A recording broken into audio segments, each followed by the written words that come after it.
great to be with you again as we carry on this series that we started last week about being still. Based around Psalm 46 verse 10. Be still and know that I am God. Though each of these kind of talks in this series stands by itself, I'd really encourage you, if you weren't there last week, to kind of look up on YouTube and see what was shared last week. But one of the key things we talked about last week, that this idea of being still is an inner stillness that's not dependent on what's happening around us. We can be in very chaotic, very noisy situations that would make it maybe harder to be still, but that doesn't stop us being able to be still. And what we meant by a stillness is this kind of inner stillness where normally, maybe even now as I'm talking, you have all these kind of thoughts bouncing around in your head. But this inner stillness, this inner awareness, God consciousness, kind of God connectivity at this very moment in time, where the greatest reality that one is aware of at this point in time is God. Another way of looking at it is using this word that we talk about called abiding, and it comes from this passage in John 15 where Jesus is sharing a parable and he says, I am the vine and you are the branches. And in verse 5 it says, apart from me you can do nothing. That's only as branches as we are attached to the vine do we have life, do we have fruitfulness.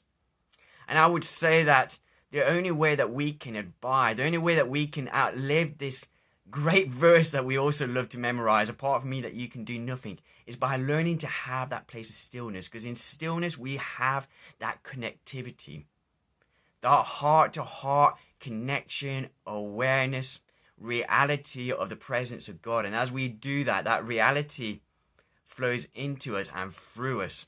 And that's where fruitfulness comes. We talk in this church about discipleship in relation to becoming people who follow Jesus, that is disciples. That we should have these kind of three aspects to it. Being with Jesus, becoming like Jesus, doing the works of Jesus. And I'd say that these have to be rooted in the place of abiding or being with Jesus. You see, you can do the works of Jesus. You can even become like Jesus and do things like prayer and read the Bible, but not necessarily be with Jesus in that moment. Just to give you a very simple example would be something like prayer, which is obviously something Jesus did. It's obviously something that we do to help us become more like Jesus. But one can quite easily be talking and yapping away with our lists, but not be God aware and conscious of Him in that moment. If you beg to disagree with me, just consider it on a human level. How many times have you been in a conversation? How many times have I been in a conversation where either I'm yattering away or somebody else in particular is talking to me and my mind and my heart is somewhere else? I'm not connected with that person in that time. And that's what it means to abide. That's what it means to be still, to be conscious of God.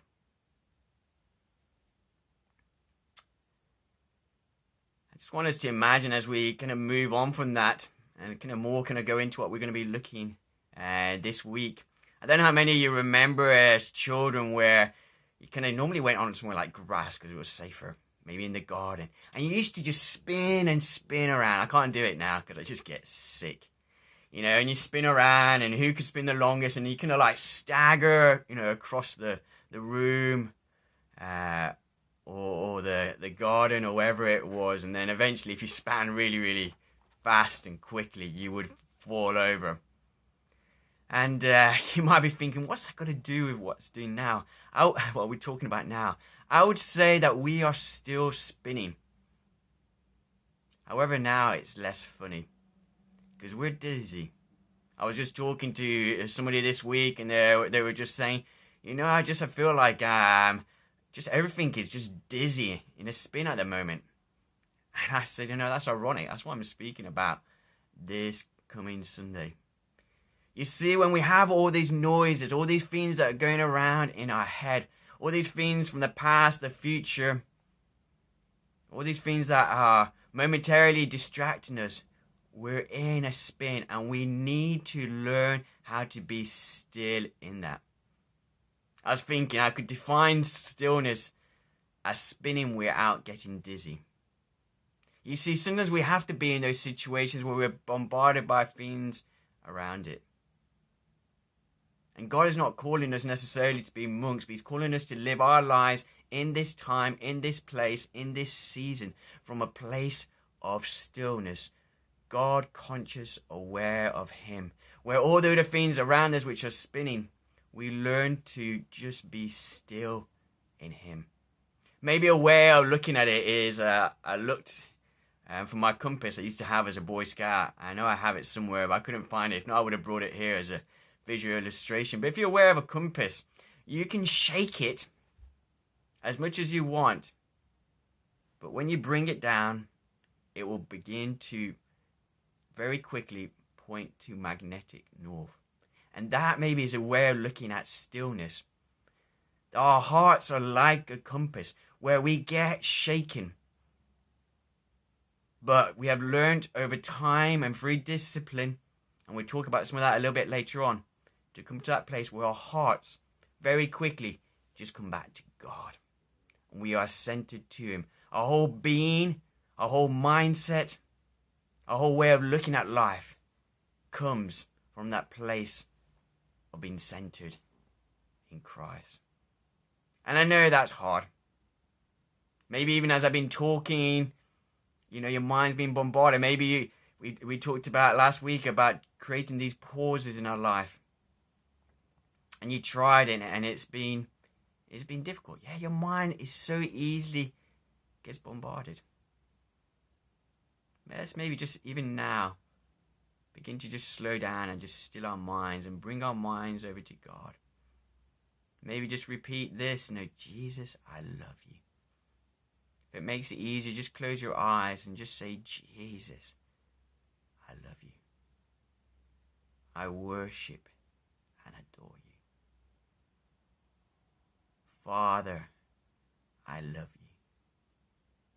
I worship and adore you. Holy Spirit, I love you. I worship and adore you. And in that moment, hopefully you're just beginning to get aware of God. And what I mean by that is that your focus is in on God. Now, for some of you might feel something. I'm a feeler, so I've become very feely aware of God. For some of you, I know Nigel often talks about this. There isn't that, and that's fine. There's no one way better than another. I know one of the, maybe you could say the weaknesses of my way is, as a feeler, is I begin to focus on the feelings, and I realize I began to take it off God.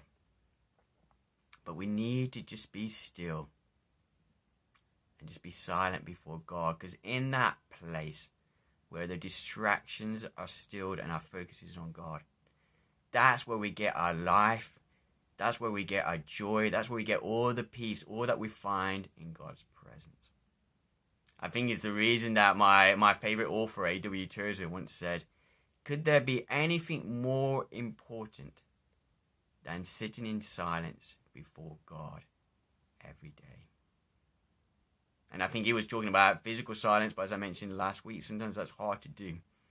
This week of homeschooling with 3 children at home, it's hard work. Even just trying to record this message, trying to find a gap when it's all quiet, has been hard work, let alone just being still before God. But silence, inner silence, is ultimately a state of the heart of stilling ourselves. And there's many ways of looking at stillness, but the focus I'm going to do today is one way of stilling our hearts and our minds is by giving our attention to one thing. If If you look up online and you look at stillness, so much of it kind of goes down what you'd call maybe Buddhist kind of tradition of emptying your mind. But actually, as followers of Jesus, is totally the opposite. Stillness is filling our minds, but filling our minds with one thing, and that is God. Making our attention one thing, and that is God.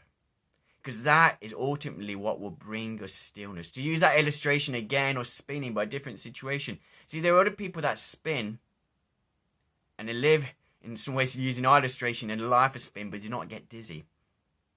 And they're called ballerinas. And if you know anything about it, I'm not an expert, as you could, not surprisingly, I don't exactly look like a ballerina. The way that they stop getting dizzy is they focus in on one thing.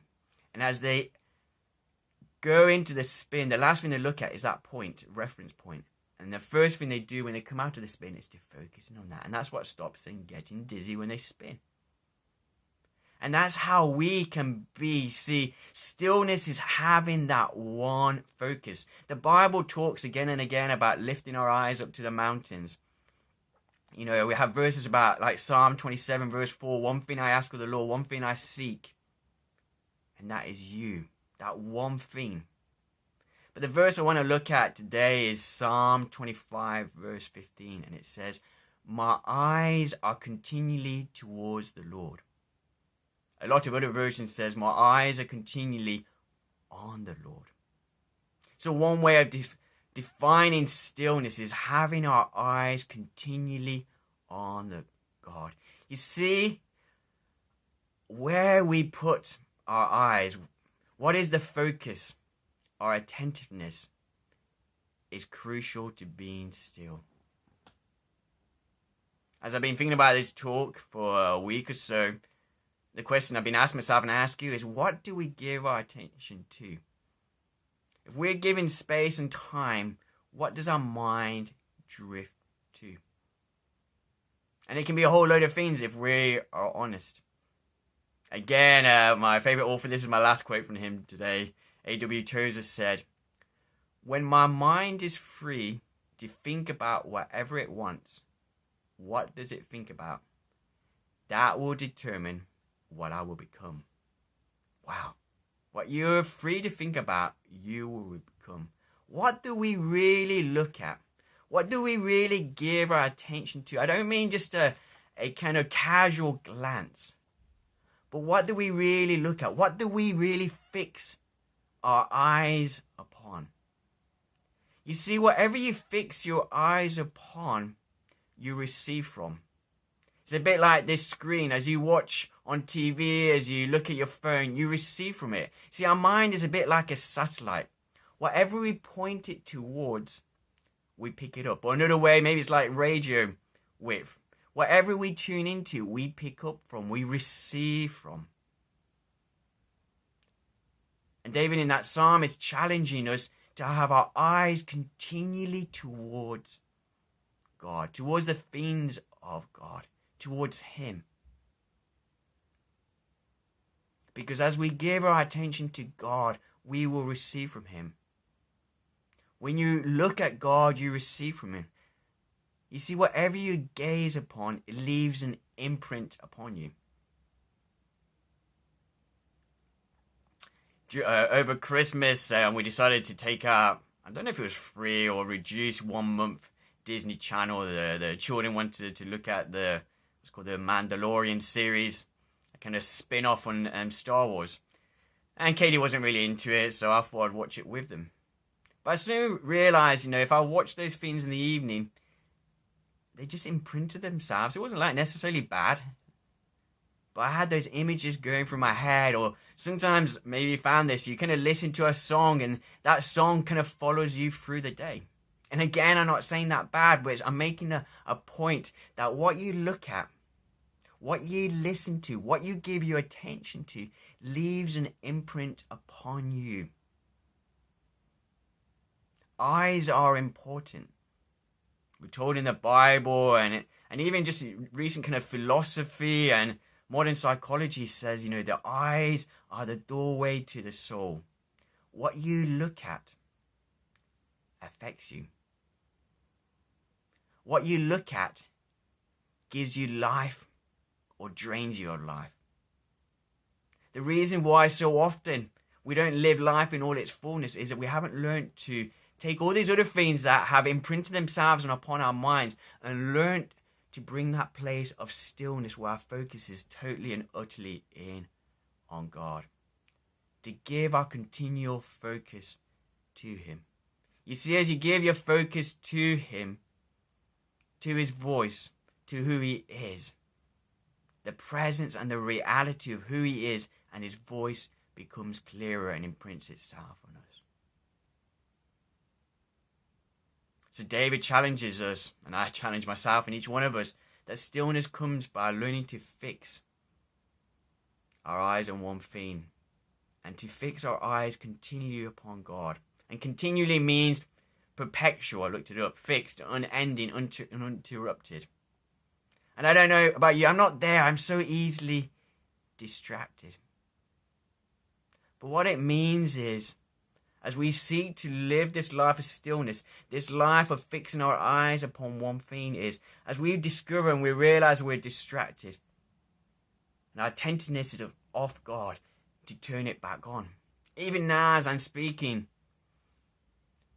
you might have just thought your mind is wandering and going somewhere else.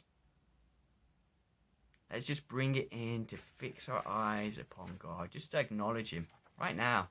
Let's just do that again and say, God, I just acknowledge you right now. I just invite you into this time and this place. I turn my heart's focus and attention to you. We need to set our eyes and our gaze upon God. That creates inner stillness. And I know it's hard. It's like learning to drive. If you remember to drive, you had so many things you had to do at the same time. Kind of clutch, gear, mirror, and trying to do all these things at the same time. And that's really hard. But after a while, it became easier. You see, more you do it, the easier it becomes. I was talking this talk through with Daniel and saying that we were going to end it by singing a song, fix our eyes upon Jesus. And I was trying to explain it to him, this idea that more and more as we look at God,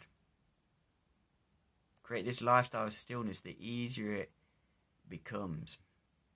You become more aware of God. An example I gave him is that our eyes focus in on those things that we set our attention on. So if you know my son Daniel is really into antiques, particularly and kind of blue and white china. He said to me, if I'm speaking and I use him as an illustration to tell people, if you ever have any blue and white china you don't want, he will have it. He's obsessed with it. He's always going around charity shops looking for it. And I said, Daniel, because that's your focus and your attentiveness, I said, I could walk past a charity shop. The average person could walk past a charity shop and they wouldn't see that blue and white china. But I said, you would, because your heart is set upon it. The example I gave for myself is those who know me, I'm passionate about sharing Jesus with Muslims. And I can be in like Chandler Ford's big Asda. And if I see a Muslim, well, I don't do it so much now with social distancing, but bang, my focus, I am aware of them. Now, the average person wouldn't be. Why? Because my passion is to share Jesus in particular with Muslims. And that didn't just happen overnight. It was something that grew and developed in me, the same as Daniel's passion for blue and white china.